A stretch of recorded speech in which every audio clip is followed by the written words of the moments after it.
to champion. Simon's Law is named for a young man named Simon Crozier. He was born September 7, 2010, to Scott and Cheryl Crozier of St. Louis, Missouri.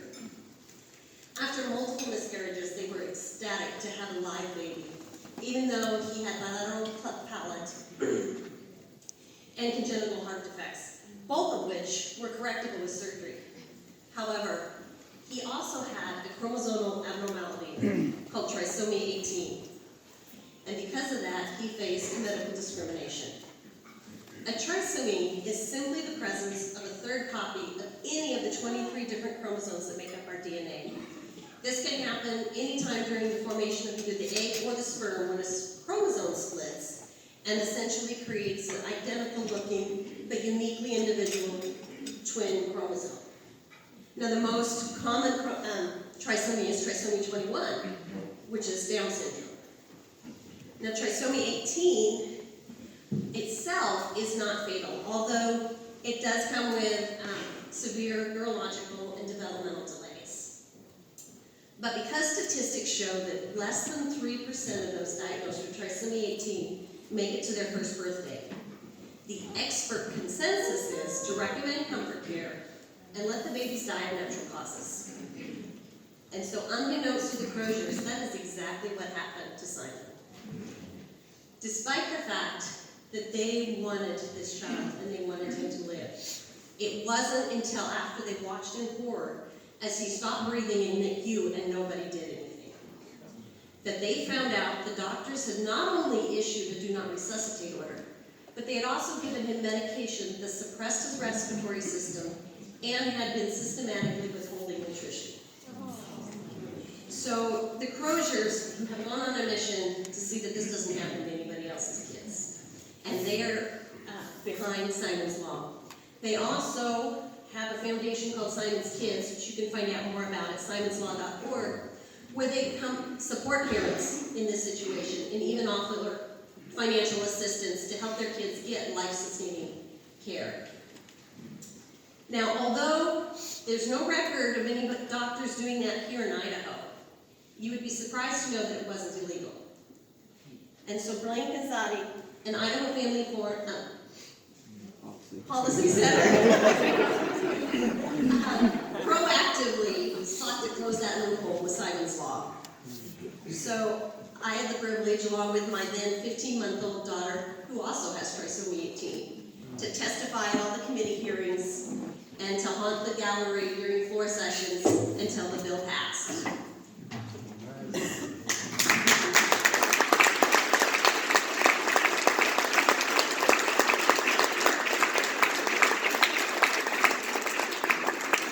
Thus making Idaho one of 9 states to pass Simon's Law.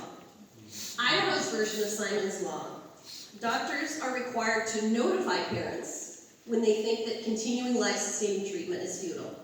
If parents disagree, the doctors cannot withhold care for 48 hours while the parents seek a second opinion.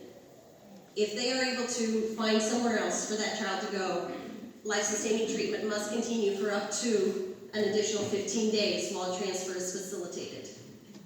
On top of that, doctors must disclose in writing their facility's futility policy upon the request of patients and parents. Now, as I mentioned, our now 40-month-old daughter, Tabitha Grace, has trisomy 18. And that's a fact we didn't know until after she was born because we had declined prenatal testing. Otherwise, we'd have been pressured into abortion.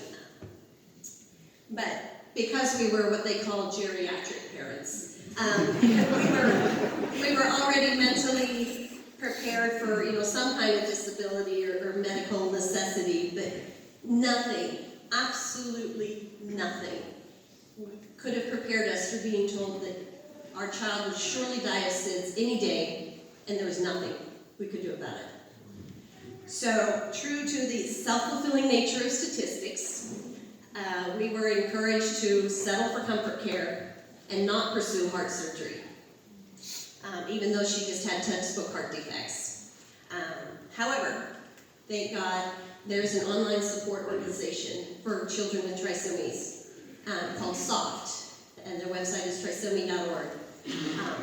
From there, we learned that there are approximately 500 individuals between 1 and 41 years of age in the U.S. living with trisomy 18.